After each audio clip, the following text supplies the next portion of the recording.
But it is hard to decide at what point do you call yourself an expert because you open yourself up to scrutiny. You think they'll see through me. I don't actually know enough about this to call myself an expert, but you just have to take that plunge.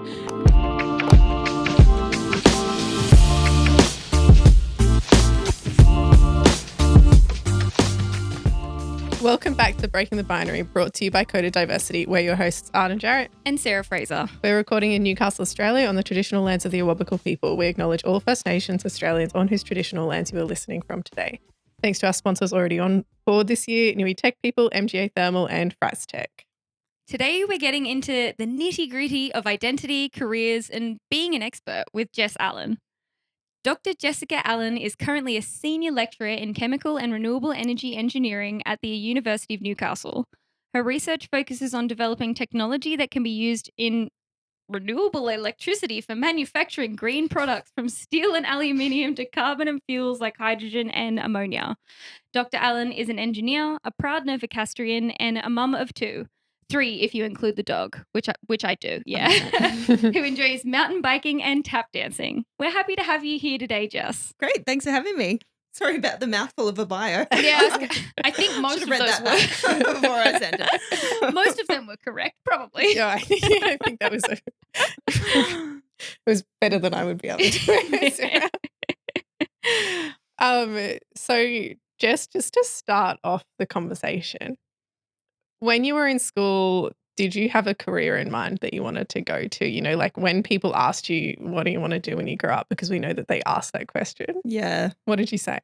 Yeah, and it's funny because I've been asked that question quite a lot now in the outreach that I do as a woman in science. And, did you always know you wanted to do and you always wanted to be a scientist? Yeah. And I've thought about it a lot because in the end, I don't think I did know what I wanted to do. I knew what I enjoyed.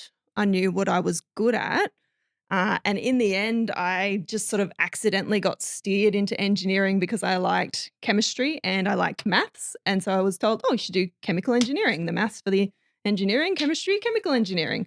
But I didn't really know what a chemical engineer did when I chose that. And certainly when I was growing up, no idea what I wanted to be. I wanted to be, a pilot at one point. I wanted to fly planes. I wanted to join the army. I was going to go into ADFA. I really don't know why now, looking back, but I was like, yes, that's what I'm going to do.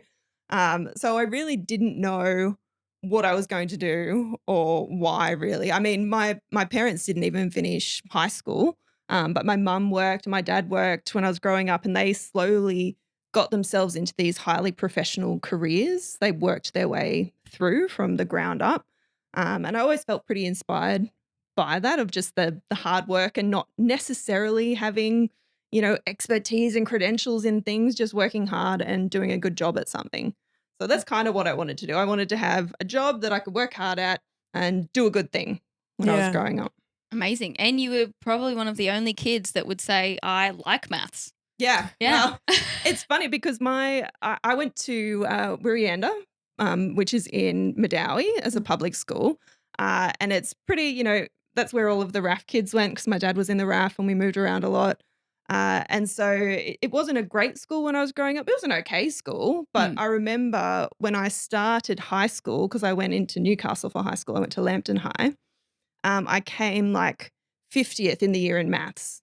And, I was dux of primary school and, everyone expected me to do so good. But really, we didn't have a foundation of maths in primary school. So that was actually, and looking back at it now, a bit of a tipping point, a sensitive point for me, that I could have just decided I'm not good at maths. I don't enjoy maths. But I think my year 8 teacher, I can't even remember who it was, but I really enjoyed maths from year 7, even though I wasn't great at it.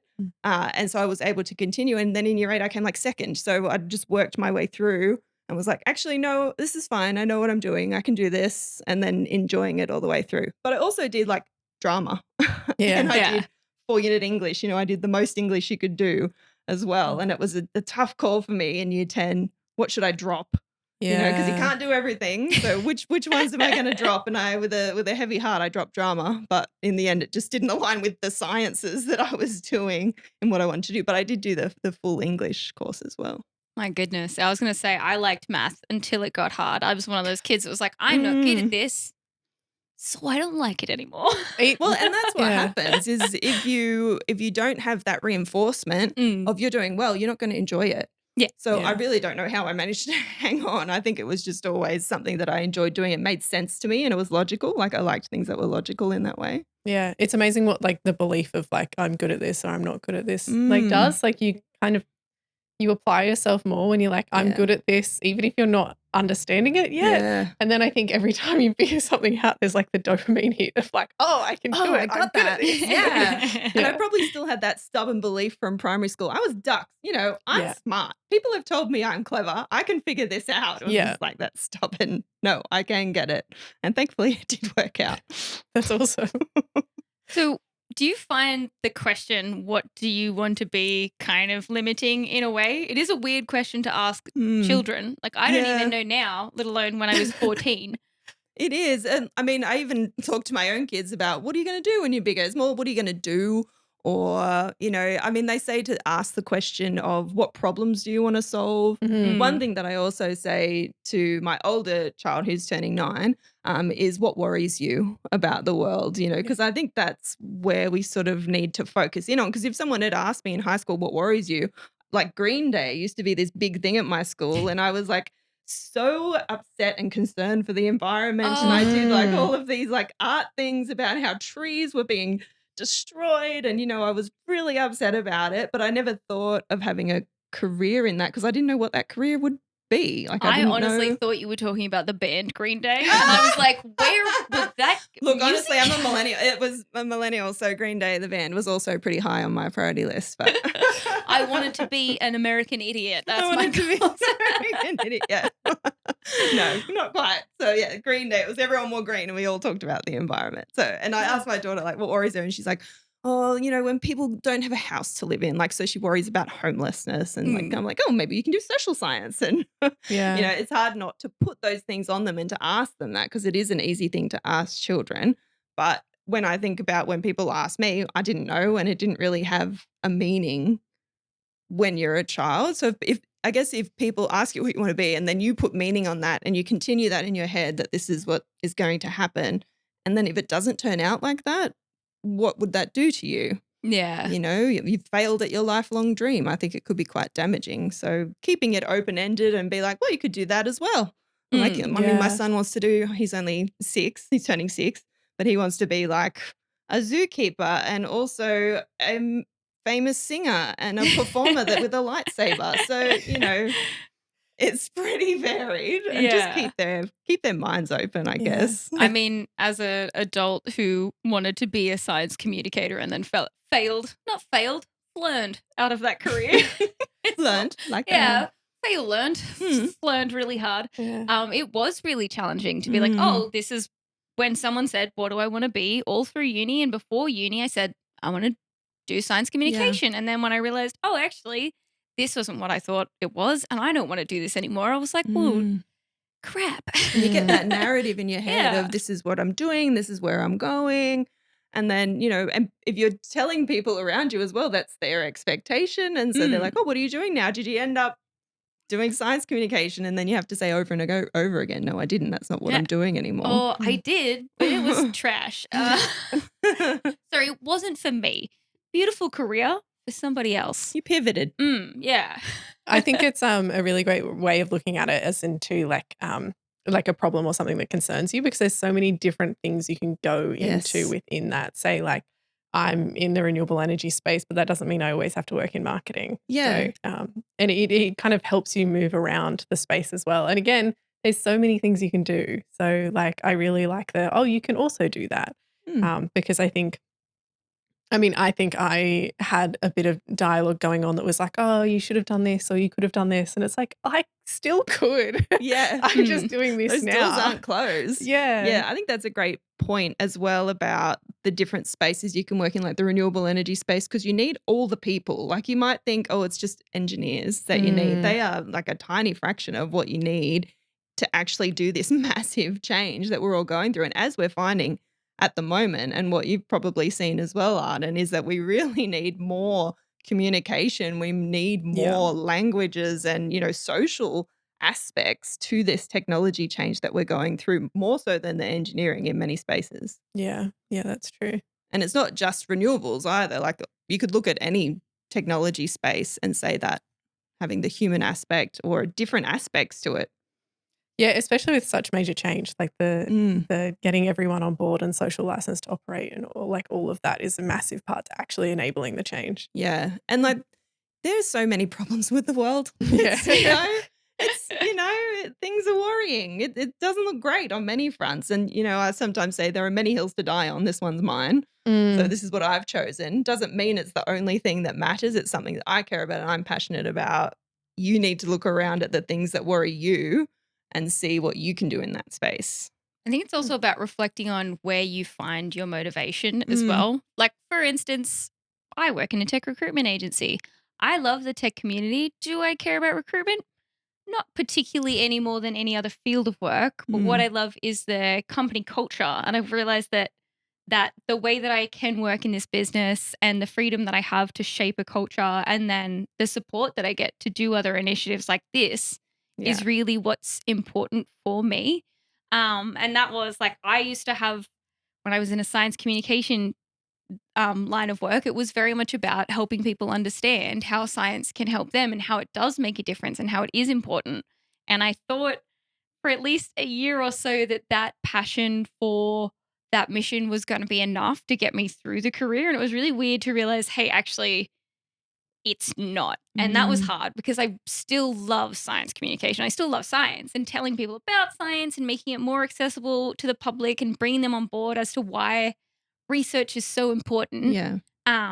But for some people like me, just knowing what worries you isn't necessarily going to get you across the line, and understanding where your motivations are and what will make or break a situation Yeah. for you has been really helpful. It's a great point, and really reflecting on what am I actually enjoying of this role, or what is it that made me think that that was for me? What Mm. aspect of that job was yeah. the most important part? Because, I talk to academics sometimes and they think about, oh, what else could you be doing? And, not a lot of them love teaching, but if you love teaching, like I love teaching, that's one of the reasons I kind of like being in a university research position compared to, a pure research position is that teaching aspect. But when you think about the jobs that people do in engineering industries, there's a lot of training that has to be done. You do talk to students, you do talk to the community as well. So they also do that communication aspect. And it would be about how you position yourself in that role to make sure you could engage in that elsewhere. So, what are you actually enjoying about the role? Because we don't often sit and think, am I actually enjoying what Mm. I'm doing? Is this the job that I should be doing? Mm, And then picking out those things that you go, oh, that's actually what I really love about it. Or even just paying attention while you're in the job and being like, I really enjoyed that. That was really rewarding.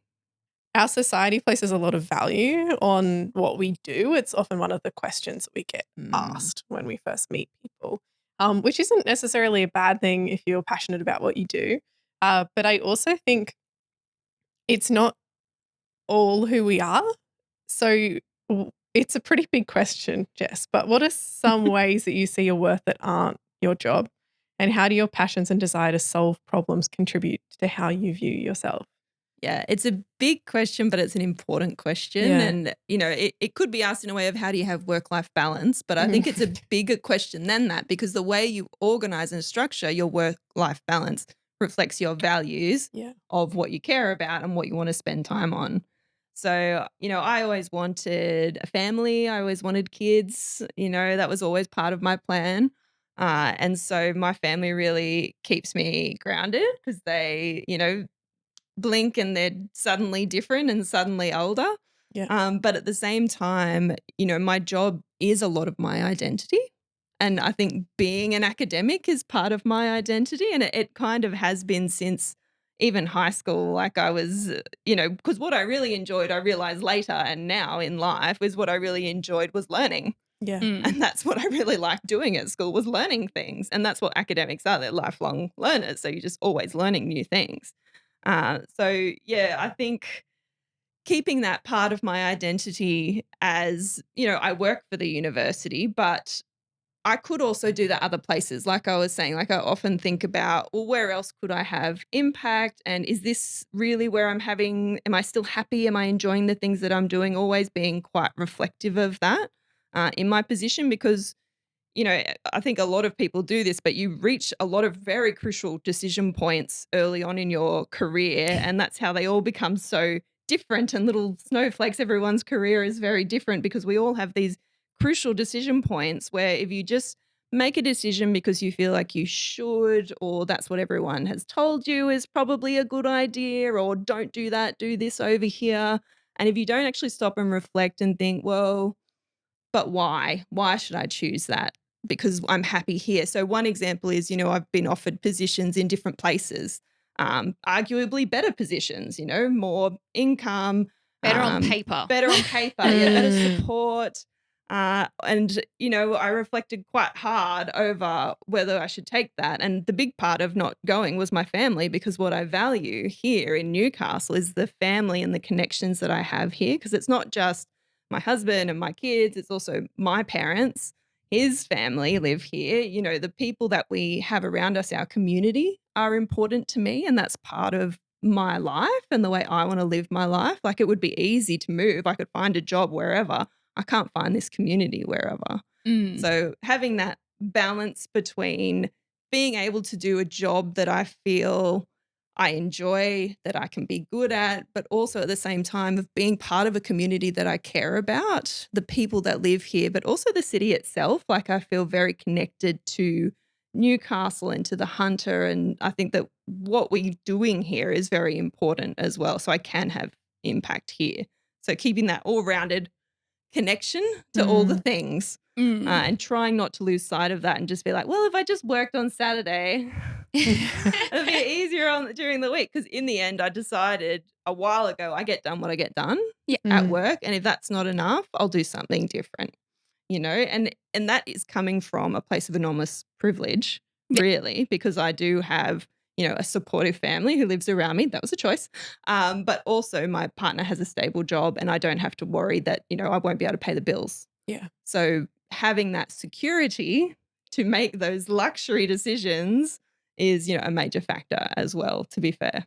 And it is an interesting one when a lot of people have this discussion around how you can advance your career. It is usually solely focused on the career aspects. Yes. Even I find in the tech space, the conversation of when you should move to Sydney or if you should consider moving to Sydney is very focused on just what it could do for your career, Yes. not what it would do for your life. Whereas, interestingly, when we pitch, say, to Sydney experts moving up to Newcastle, we focus very much on the lifestyle aspects and the less tangible benefits of coming to Newcastle. It takes 20 minutes to get somewhere mostly, and 20 minutes is pretty far. Yeah. That would be a long drive. Kids would be like, are we there yet? Yeah. And it is interesting in a lot of the discussions we have around careers that it just misses, like, yes, you're at work 8 hours a day most days, but there are 24 hours in a day. Yeah. So you've got at least half of your waking hours to do something else, to find fulfillment in other ways. And it can't just be, oh, I'm a really good person on paper. Like, my career is this. That's not going to carry you through. I don't know. Some people find that is enough, but I've never felt that way. I think, like, even in the articles I was reading in preparation for this, there was a very narrow definition of success. So I think that's, this is kind of where this discussion is moving, is that, like, what is success to, like, people individually? Like, and I think it changes all of the time. Like, earlier this year, I was like, well, maybe it's just like living a stress-reduced life, like, in order to actually feel more relaxed and more balanced, like, for me at that time. But, it changes. So yeah, there was a quote in one of the articles that I really liked because it was kind of mathematical, and it was happiness equals reality minus expectations. So where are your expectations and where are you at in reality? And there you'll find happiness. So that's always what I find going to watch movies in the theatre. I'll be like, if I have watched the trailer a million times and I expect it to be really good, I never enjoy it. But if I have, like, expectations are too high, it's getting negative. I'm like, no, it was pretty good. It actually wasn't too bad. You sad. Yeah. Set the bar low and overachieve. That's always my.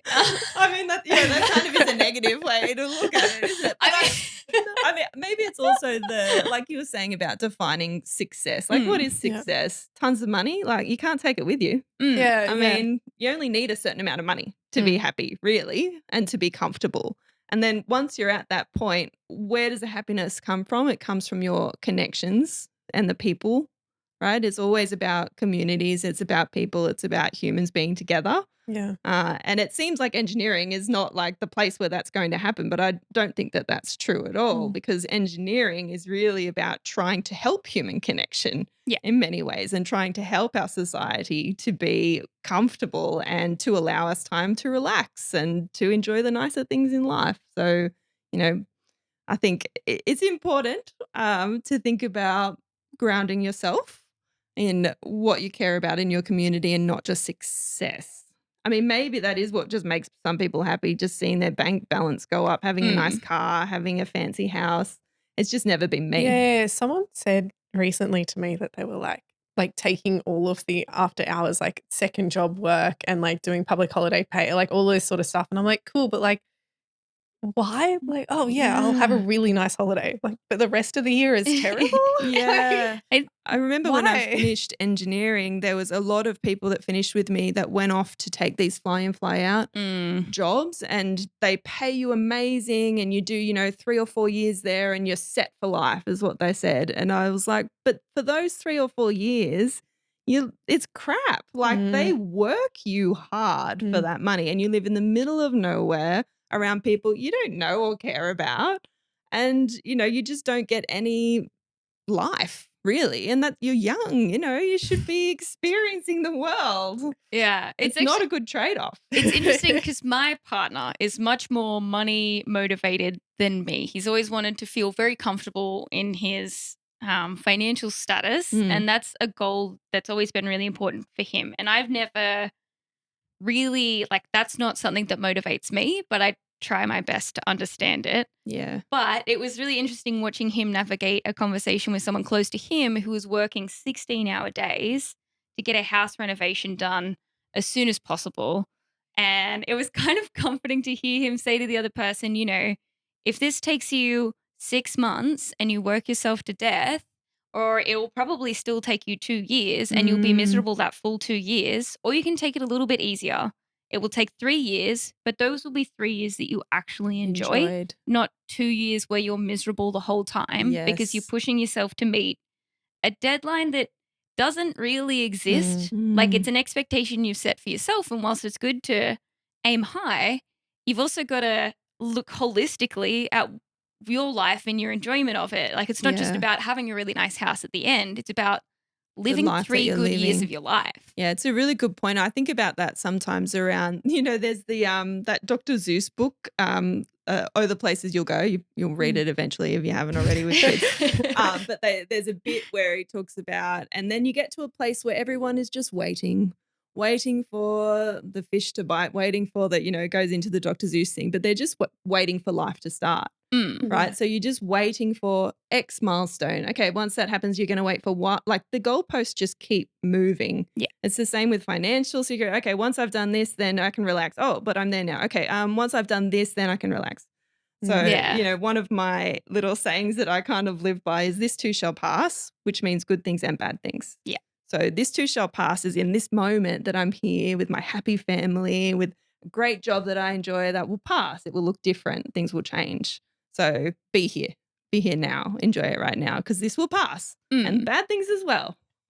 Yeah. I think I was, lucky in a lot of ways for the success part. I did value success finishing uni, then got the rug ripped under me because my career went from a student to a full-time employee to basically managing my own massive portfolio in 3 years. So on paper, boy, did I look successful. That's great. Very impressive, but I was miserable. And then what I wanted from a career completely shifted from I want to be this big director of communications to I want to not cry in the bathroom multiple times a week. And that's the first one to address. So crying in the bathroom. And it was really interesting because on paper I was doing well. I was earning a good salary, but I hated it and I wasn't happy and I was that's probably why when my partner's like, I just want to earn a lot, I'm like, I just want something that I go home and still have energy to do the rest of my day. Yeah. And people with the best intentions will try to give you advice to help you. Yeah. But their measures of success are going to be different to yours. They look at things differently. So someone might have said, well, all you need to do is this, get through it. And then you'll be out the other end and you'll get to your directorship or whatever. Yeah. And completely missing the point. See, I also think like if you work really hard and burn yourself out, like, and then you can't work for a period of time, the company's just going to replace you. Like, as in working really hard, it doesn't actually change much. Like, yeah, it's this balance, right? Because I'm someone who cares or doesn't care. And so it's hard to have an in-between where I care and don't work completely at capacity. But there needs to be a balance where I'm not 100% at work all of the time, because sometimes they actually need 100%. And then if you can't actually give that extra bit when they need it, then, you do burn yourself out. And it can change the expectation as well. It's like, well, they're going to do this all the time. You're like, no, that was just for that project that I needed to finish and get done. Also, if you realize that there's no change or they didn't appreciate how you expected it to happen, it can be very shocking. Yeah. And it's interesting too, because I think we've probably gone a bit off topic of where you wanted to get to.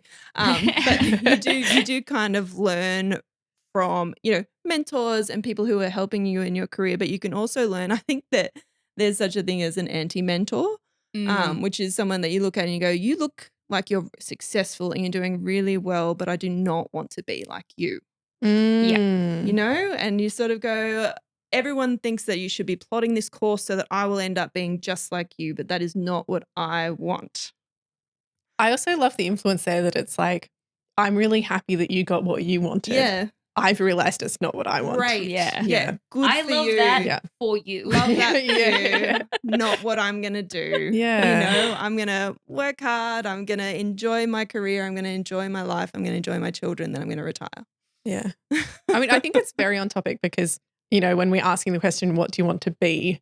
We're saying it's not all about work. Yes. Yeah. Yeah. And our whole identity isn't woven into our career, or it shouldn't be, please. Yeah. I mean, it kind of is, but I think in the way of, in understanding that your identity isn't maybe an institution or isn't a single job.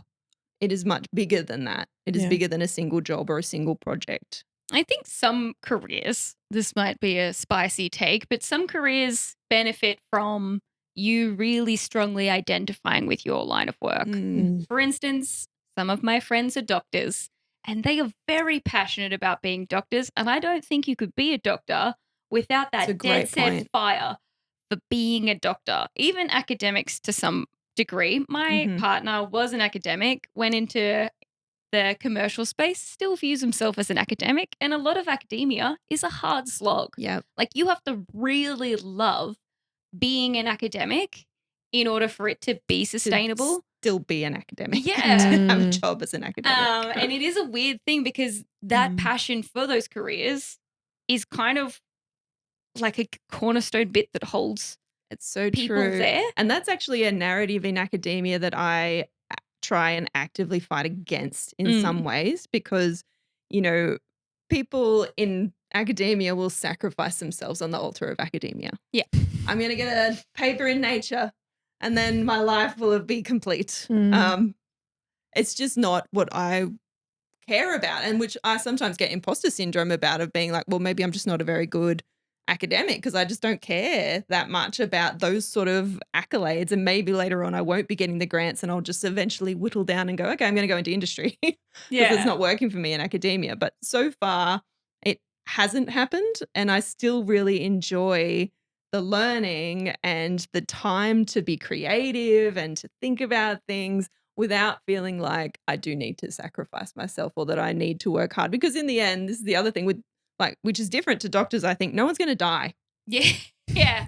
Right? Yeah. If I don't publish that paper, no one cares. Right? No, it's not going to change the world. It's incremental. It'll come out eventually.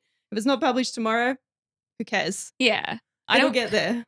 I don't want to say I led my partner's disillusionment, but he was dead set an academic was doing his PhD when we first started dating, and he lived overseas for a full year while Mm. we were dating because that's what you had to do to succeed in academia. Yeah. And I was like we had a lot of discussions around, yes, I know you love academics and you love your research. Where do you see this going in the long term? Because Mm. I'm not moving to Perth because that's one of the only labs there. And I love that and will totally respect your decision if that's what you want to do. But that's not it for me because I have a family here, because I have a Yes. close knit community and I can't follow you there.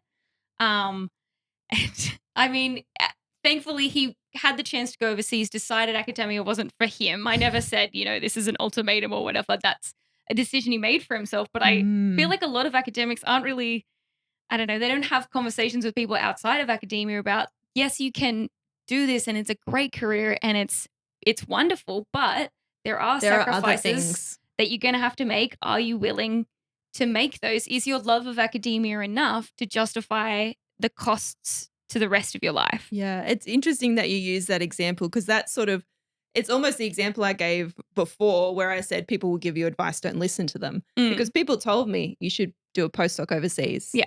They told me don't go into industry. You won't come back to academia. They told me you can't stay in one place. Yeah. I did all of those things and I'm still an academic. Now that just happened to work for me.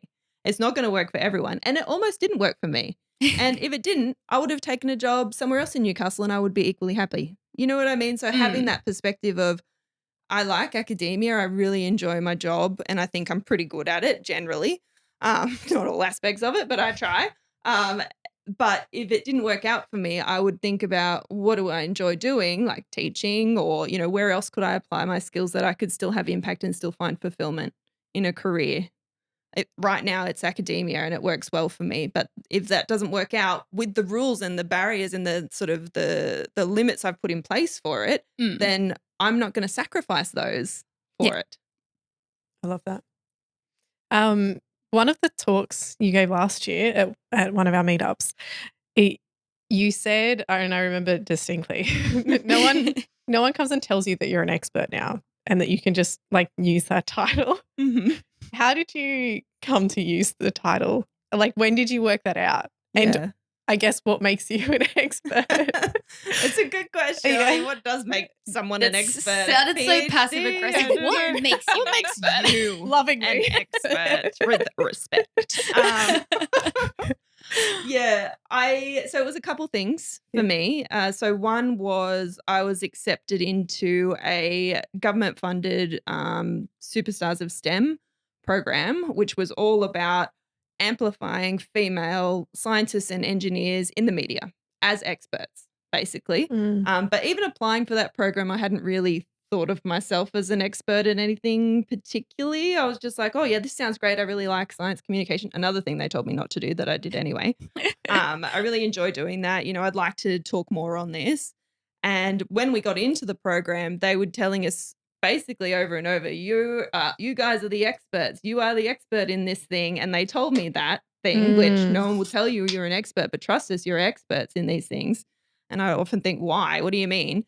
But so that was one thing. I actually did get told I was an expert because of this particular program. And I questioned that the whole way through. But the second thing was I saw there was some conversation on like Twitter, and this was a while ago now before it was X, on Twitter, and there were a few news articles that came out and they were trying to explain a concept. And I was like, that's not how it works. I looked at something, I went, you don't understand it. You're talking about it wrong. That's wrong. And I went, well, I guess they're not experts, but am I an expert? Because as I said in that talk as well, calling yourself an expert is terrifying. It can be extremely confrontational. And, I remember when I started lecturing, one of my biggest fears was that the students would see through me, that I didn't know what I was talking about. And one of the feedback that I got, students give the feedback surveys, and I got every single one of them gave me a 5 out of 5 in knows the subject matter. Wow. And I was like, oh, right. Okay. Yeah, I know things. And that's what I would tell myself. I know stuff about things. I know more things about this topic than the general public. And that's when I decided I believed them when they were telling me I am an expert. So, looking around and seeing what people are saying about a topic that you're passionate about, because there was an article that you shared as well around what defines an expert. And one of the things they said, which I absolutely agree with, is that experts aren't born, they're made. Like Yeah. you become an expert because you do a thing all the time. You do it over and over and over again. And why do you do it over and over and over again? It's because you're passionate about it, because you care about it, right? So you can be an expert in something that you're passionate about because that is your passion project. You are an expert in plants, Sarah. For sure, Mhm. you are an expert in I plants. can name every indoor plant in Bunnings. Expert. Yeah. It's true. And whether or not they're cat safe.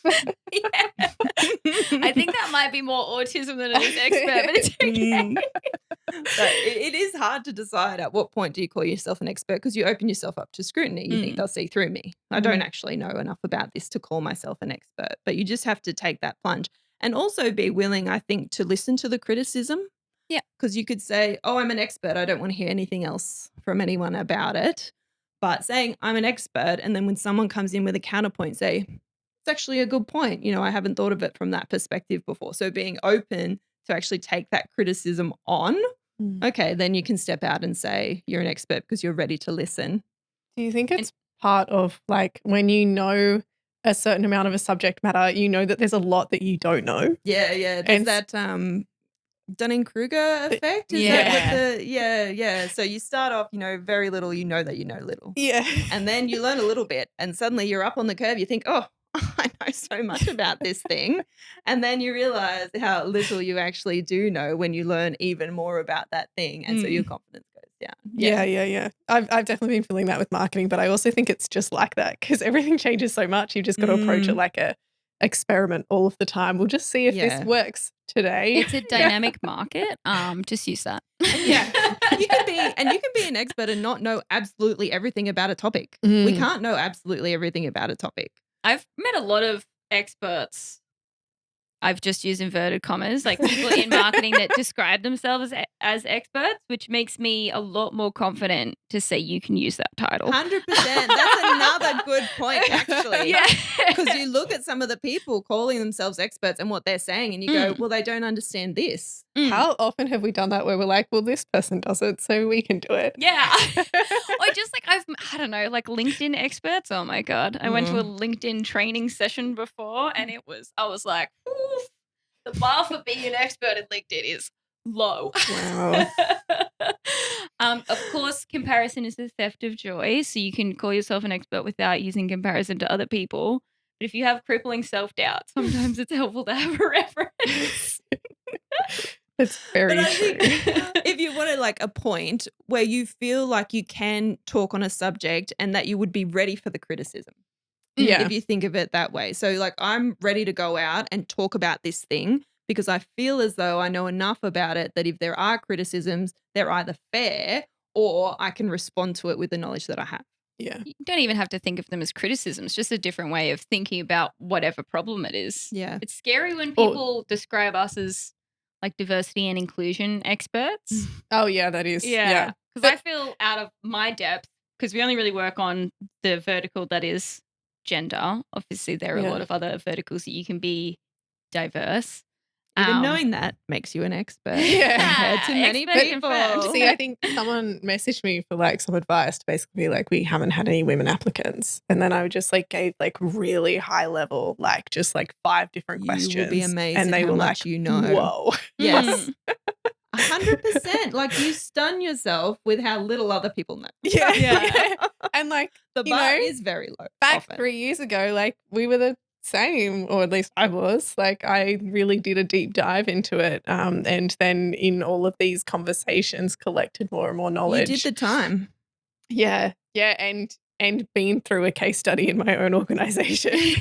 Yeah. I also think like that's why for me, in that aspect of being an expert, the criticism is just a different way of thinking about it. And I often love it because every person approaches diversity and the way they see inclusion and belonging differently. So learning what's effective for some people that isn't effective for others, or how differently they think about problems, is really fascinating to continually improve our approach. I think that it's an opportunity to learn how to communicate like the point that you're trying to get across Yes. better. Because if they're like, what about this? You're like, oh, wait, okay, so I missed something really basic. Yeah. It's about Yeah. how I really worked hard on suppressing my knee-jerk reaction to feel hurt that Yeah. someone is suggesting that what I've done is wrong, and instead focus on being curious about what they're saying and what that like could possibly mean and how I can be more effective or do things differently next time. And I'm truly like grabbing curiosity by both of its Yeah. sides. And that's the passion that you need to basically hone that expertise to become even more of an expert than you already are. Because I think sometimes as well, being an expert is just having something to say on a topic that you've worked really hard on. Yeah. Like often I think, oh, you know, maybe I should get a degree in diversity. I don't know. But I have a degree in chemistry. I'm not an expert at that. I don't even remember how to do most of that. I think at this point you could teach some of the introductory or maybe even some more advanced classes of that degree. Hey kids, here's how to make meth isn't a swear word. I meant diversity, not chemistry. I also don't know how to make meth, just as a disclaimer. Yeah, and neither do chemical engineers, for people wondering. That's not technically what we do. Not technically. Look, I could have joined Heisenberg, but... See, I just wanted to brush on too that you do online like educational videos, don't you? Yes. So you are up against some online criticism. Yes. How do you how does that feel? It's interesting, and that's why I've sort of said like being ready for criticism when you want to speak out on something, because it will come. Yeah. 100% it will come. And I guess being comfortable enough with my own expertise to talk on things, because I don't know everything about everything, and sometimes I'll make a point or come up with something and I'll say it and I won't say it 100% correct, and people will pounce on that. Yeah. And so and then you sort of take detail out of your videos and you end up telling nothing. So you've just got to sometimes just jump in and be ready to admit that you were wrong, or to have a response to something. Yeah. And that level of communication you were talking about before, like in order to actually say something, you can't teach them a whole degree. Yes, so you need to like extract important bits, but then they're like, that's not exactly correct. Yeah, exactly. Like once I did a video on, I don't know, I was talking about hydrogen, and I sort of did a little quick calculation about how much they would be, and they were like, you didn't talk about fugacity. Yeah. And I was like, mate, this is a 1-minute TikTok video. I don't like talking about fugacity with the engineering undergraduates in 4th year, okay? We're not going to cover that. And that is a tension in science communication, is making it engaging, but still technically correct. It's still technically correct. Yeah, you know all of that. Yeah. They don't often go together. They and it do is not hard align. to do. And like people will be like, I've started putting a few of those educational videos on TikTok, on LinkedIn, because people quite liked one of the other one that someone else posted me in. And the comments there are a little bit different, but then people will also come to me and be like, oh, yeah, that was a good video. And then I'm like, here it comes. Did you know that? And they'll put their own little 2 cents in and say their own little thing about it, which is fine. Like I'm happy to hear that sort of stuff as well. But yeah, you just have to be ready for the criticism and know that it's not always personal. Sometimes it's personal, but it's not really personal. Even if it is personal, like I used to do science videos when I was at university, and all of the comments were about my appearance rather than the actual content that I was talking on, which was obviously incredibly frustrating because that wasn't the point. You should listen to people's words, not focus on what they look like. But I kind of took some of the rude stuff that people said, I thought, that's not about me. Yeah. Like whatever is happening in your life has if you've commented this on a random person that you don't know's video, there is something wrong happening with how your life is going at the moment. And I tried to, I don't know, it feels bad, but I tried to hold sympathy for this, that's not normal. What's normal? But that's not something that an emotionally healthy person does. And in a lot of ways, I kind of feel bad for people that are coming forward with that unhelpful criticism, because it's very representative of the fact that, they're not necessarily probably happy with themselves. No. Like the meanest people never are. And whilst understanding behavior doesn't make it acceptable, I try to hold that in my mind as, easing the blows. It's probably not about me. It's about whatever is going on with them. Definitely. Yeah. And taking on that, it's not about me, it's about them. Everyone's thinking about themselves just like you. Yeah. So, and that helps me with the responses sometimes. And actually now I just kind of have fun with it. Like I did a video not long ago and this guy came on, he was like, oh, the concentration of carbon dioxide in the atmosphere is so small, it won't make a difference. It's blah, blah, blah, blah, blah. And I was like, you haven't researched a thing in your life. Go and do some research. And I was just like, I'm going to put a little comment here and said, I'm literally an academic. That is my job. I research things for my job. It's what I do. You want to look me up on Google Scholar? What are your publications? He's like, oh, list them all. But we got into this back and forth because I thought it was funny. And he also, I got him to the point of being like, do you know what the exposure limit to hydrogen sulfide is for a fatal exposure? Do you know how much hydrogen sulfide you have to be exposed to? And he was like, oh, yeah. It's, he must have Googled it. 21 parts per million. I'm like, yeah. And that would kill you. But it's so small. How could it possibly have an impact? Are you seeing what I'm saying? I try and do a bit of the empathy sometimes and actually just lead them to the point. But then it just, I'm like, I'm done. We're done here. And so I say that sometimes. We're done here. Sometimes I'm you not just engaging gotta anymore. chant the mantra, I don't argue with dumb people. I have a bit of a mildly ruder version that would definitely get me bleeped. Actually, it was funny being trolled on LinkedIn. LinkedIn was a funnier one to be trolled on because I also, on TikTok, the university follows me, but other, university administrators and that don't follow me. Whereas on LinkedIn, the vice chancellor follows me and, the deputy, and so people watch what I do and what I say on LinkedIn more carefully. Maybe, I don't know. They're probably not thinking about me at all. But then a few comments came in and I was just like, how am I going to not flippantly address these like I do on TikTok and be more professional in my responses? And so it'll be more like, well, why do you think that? Okay, well, show me the policy for nuclear that is going to be on the table in the Hunter in the next 10 years compared to offshore wind, which is now on the table. I think I remember that one. You remember that one? Yeah. Yeah, that went, that was crazy. Yeah, that was 100,000 engagements or something. Yeah. Oh my goodness. Yeah. We've got a LinkedIn celebrity in our presence. It was weird to be it's funny how viral it's on LinkedIn. So controversial to point out that marketing can be used for evil. Yes.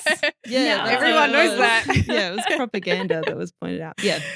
So I was a little bit different in my responses there, but in the end I know that it's not personal. And I have fun with it because I'm comfortable in my expertise. Yeah.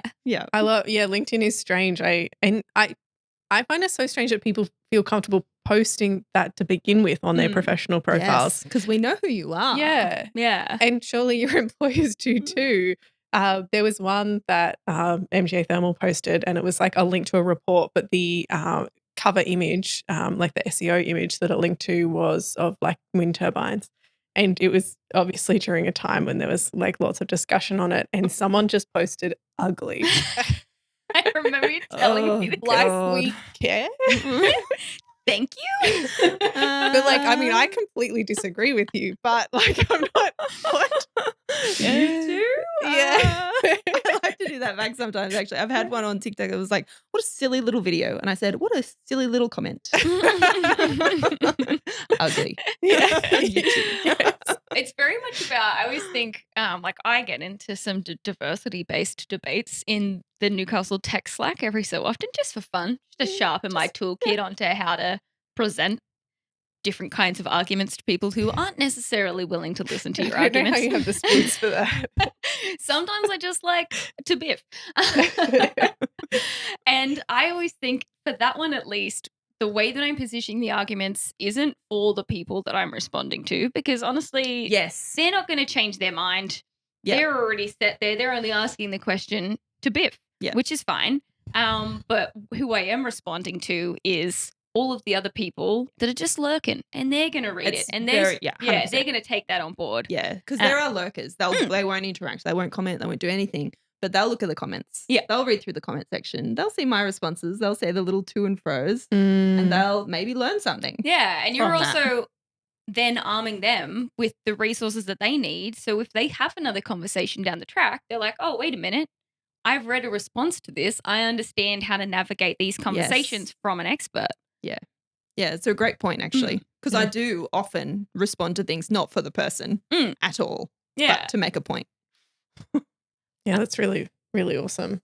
Have you found much comment when you're doing like being quoted in media? Because like it's true that there's less women and women experts quoted in media. Have you had any responses in terms of the media work you've done? Responses from in what General context? public or Yeah. I once did a radio interview where they just opened up to questions, and I didn't know that they were going to do that. They were taking Wow. callers, and I was like, Surprise. okay, well, let's go. But yeah, they were fine, and it was fine because the base level of understanding of a lot of these technologies is very, very low. Yeah. Like people don't understand how they work. They don't understand how they fit in. And they also, like you and I, Arden, because we work in the energy sort of sector, spend a lot of time thinking about this. Most people will not spend any time thinking about it until it's suddenly on the radio and they've got a question. So the questions will be quite surface level. Mhm. You're not getting into the deeper stuff. Where I start to get a little more nervous. So I was recently interviewed on Landline for with ABC for a bioenergy project, which can be very contentious. Yeah. So there are very strong proponents on both sides who are very anti and very pro. And so that was where I really felt like my media training is coming in. I'm going to be neutral. I am captain neutral. I am giving information. I'm helping people learn, helping people understand, but I do not need to have an opinion. Yeah. Uh, We love media training. Yes. Yeah. Oh, they've asked you a very like pointed, tricky question. I'll just answer my own question. Yeah. Thank Well, you. I made sure as well it was a pre-record. Yeah. So I wasn't going to do a live interview about it because they asked me in the pre-record about something and I was like, I'm not going to comment on that because it's Yeah. not my area of expertise. So that's another Yes. thing is feel free to put a box around where your expertise is. Yeah. It's like, yeah, I work in this space, but that is not my area of expertise specifically. So I will carve that out. But otherwise responses have been pretty positive. After the landline, I've got a few just people calling me on my work phone that I just let that go to the keeper because we don't need to have a 20-minute conversation about your project because that used to happen when I worked for a bioenergy startup. That was my industry work that I did before I went back to academia. And the people that would call me, just they've got these crazy ideas and these great projects that they're going to change the world. And it's just, okay, but I've got to do my job. So Yeah. I'm going to wrap this up. Thank you for sharing. I've literally had someone phone me before and she was a woman, but amazing project. It was going to change the world. Best application for our technology. Would not tell me what it was. Wanted to speak to an engineer. And I was like, at some point, this is going to have to end. Like, you're the only, like, Trust me. You've only I'm got the one me. you've got to talk to here. Tell me what it is. Yeah. And yeah, after I basically gave her my CV and was like, oh, well, I guess you've got 2 degrees. And I'm like, come on, like. I can do. Yeah. Yeah. And then it was saying it was like heat storage for data centers. And I was like, it's too low temperature. Goodbye. Like, Yeah. That's all you needed like, to tell me. yeah. We didn't need to waste both of our time. Yeah. Do you find that some of the criticism that you get is perhaps a little harsher than you would get if you were, say, a man in the space? Has that been your experience? Have you not found that? Probably not with my general media work, like when I'm just talking on the radio or if I'm on, do a news thing or whatever. If it's just like that, everyone's very positive. I'm in the echo chamber, like I was saying with the other event that I did, everyone just says, great, good job. You don't get a lot of that feedback. I think the more mixed feedback is on things like the social media platforms where you do get quite gendered discussions often. So a lot of them like to sort of comment on that I am not attractive and therefore have no value. That's where my comments generally go. That is where not women's attractive opinions have no value. Like I'm reading between the lines. I'm sure but if you like to their perceived attraction, your opinions wouldn't have any value anyway. No, Like- that's right. And like someone like made I can't even remember what it was. But it was a comment that like, oh, too bad you can't do OnlyFans. And I was like, why would that be a goal of mine? I'm not doing this for money. Yeah, Like, I'm not on TikTok for cash. I get nothing for this. Like, what a weird comment. But yeah, so there's a lot of people who just want to dismiss what you're saying. You wouldn't know. Like someone tried to tell me on an electrolysis video that hydrogen and oxygen were made on the same electrode. And I said, no, that's not how it works. Oh, you wouldn't know. You're an expert. Literally have a PhD in electrolysis. I know how it works. Like you just got to not get take it personally and not get too frustrated about it. Like I make my point and then I move on. But that is where a lot more of the gendered comments come out. Surprisingly not on LinkedIn that I've noticed, but it's hard to compare to say, oh, this person has had less negative comments or, it's kind of hard to see. Because I definitely get criticism on like that big post that I did on LinkedIn got a lot of attention from middle-aged white men who thought they had a lot of things to say that I hadn't thought of before. Had thought of that, guys. I know what I'm talking about. So it's a bit of a mixed bag, I guess. But everyone is generally pretty positive about the other media stuff, except for, academics used to tell me, not so much anymore, that I was wasting my time with science communication, that I should be just focusing on publishing papers. That is a common narrative from the days of Carl Sagan to now. They think that science communication is a waste of time, which I think is fascinating given that so much of research is publicly funded. And if you don't have the public support for research, why would they keep funding it? Which was obviously one of the like big motivations for science communication at CSIRO as a publicly supported organization. You need the buy-in from the public to care about the science that they're doing. It's true. And I think there is a bit of a shift in that at the moment. There's definitely a lot more encouragement of academics to get out there and have impact and, research translation. But I was doing it before it was cool and before everyone was telling me it was a terrible idea. I'm a pioneer. No. That's because I enjoyed it. That's the drama, it's the English that I did in high school. I enjoy that sort of stuff as well. Oh, that's so awesome. Is there some advice that you would give to a woman listening wondering if we mean that she's an expert?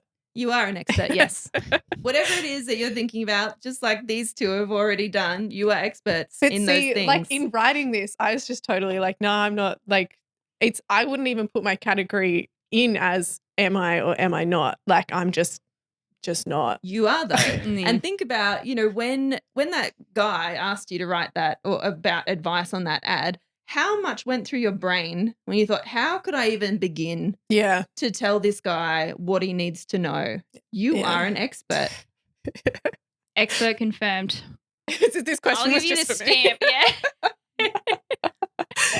My co-founder giving me a stamp. I don't know if that's like it's allowed. I'll do it in the not co-founder capacity. I think if you're even just asking the question of should I call myself an expert in this thing, I don't know if I know enough. You do know enough already because, women in particular will always question that no matter how much expertise we have. And if we don't know everything about a thing, we're not experts. Yeah. And sometimes I will like do a video and I'll hesitate, do I post this because I don't know everything about this topic?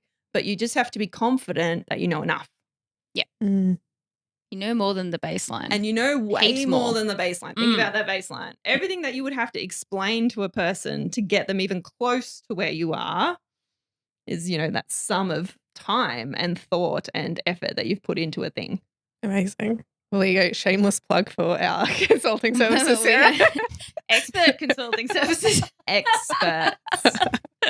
We'll 100%. Put a quote from you on our website. Please do. Knows more than the baseline. Yes. Expert, Dr. Allen. Yes. Get comfortable with it. So, honestly. Yeah, the crippling self-doubt doesn't help. Everyone has it. Maybe not some guys. Yeah, I've met some people, and I don't know, maybe it's a coping mechanism for the crippling self-doubt to act like you don't have self-doubt, and I try to hold space for that, but at the same time, I'm like, shoo, be less confident. Yeah. Like, roll it back. Like these comments sometimes, the audacity that you have to comment that on a post like this from someone who has doctor in their name and is talking check. Like, the audacity. Where does it Yeah. come from? I would never have the audacity Yeah. to do that unless I triple checked something a million times and knew that that person was 100% wrong. That's so true. The amount of like every time I argue diversity on the Slack, I will include a bunch of research articles as to this isn't just what I think. Here are the Here's what the receipts. research says. And they're like, nah. Yeah, I still Yeah. find they'll The be like, audacity. but why should we do this small change? And I'm Mm. like, I'm not arguing about the research. It's been done. I'm suggesting we make the small change. Mm. Once I made a post that said, here is like, fixing gender diversity in tech isn't just women's business. And I started with why gender diversity has a positive impact on everyone. And I listed 3 main points, all of which were backed by their own articles, and then some things they could do. Because I was like, here's a Here's bit of the advice evidence. that actually says that it makes a difference for you. And then a guy immediately posted, but why should we change, like work on gender diversity? I'm like, did you, what? Yeah. Are your eyes And they're just like, for show? pick out little bit. Yes, they are. And I'll find one thing and I just hang on to it, and regardless of everything else Yeah. that you've put on. Yeah. Treasured The memories. key message is we need everyone to make positive change. It's a Yes, group and effort. respect people's experiences and expertise. Yeah, that's right. Yeah, and beautiful. one particular branch of society, whatever it may be, cannot design the whole of society. Mm-hmm. Go Not figure. well.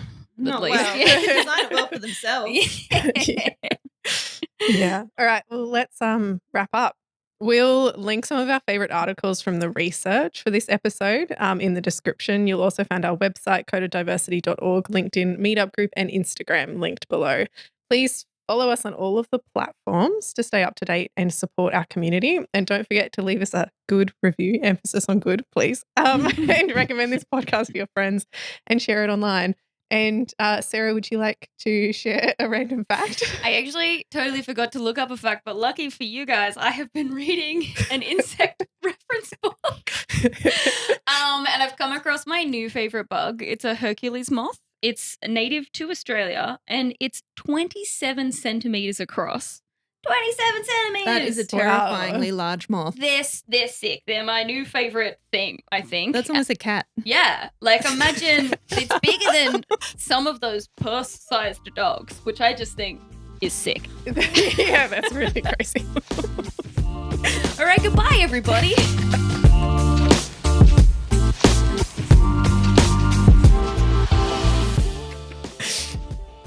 All of our endings are terrible. And that's it. It's part of the vibe, Sarah.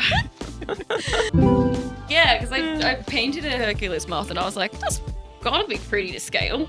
And it was on an A5 piece of paper, and I looked up how big they were, and I was like, not even close. It's bigger than an A4 piece of paper. Is that what they call them, Hercules? Yeah, they're big suckers. That's amazing. There you Moths. go. I learn something every time we do a Yeah. podcast Random episode. fact.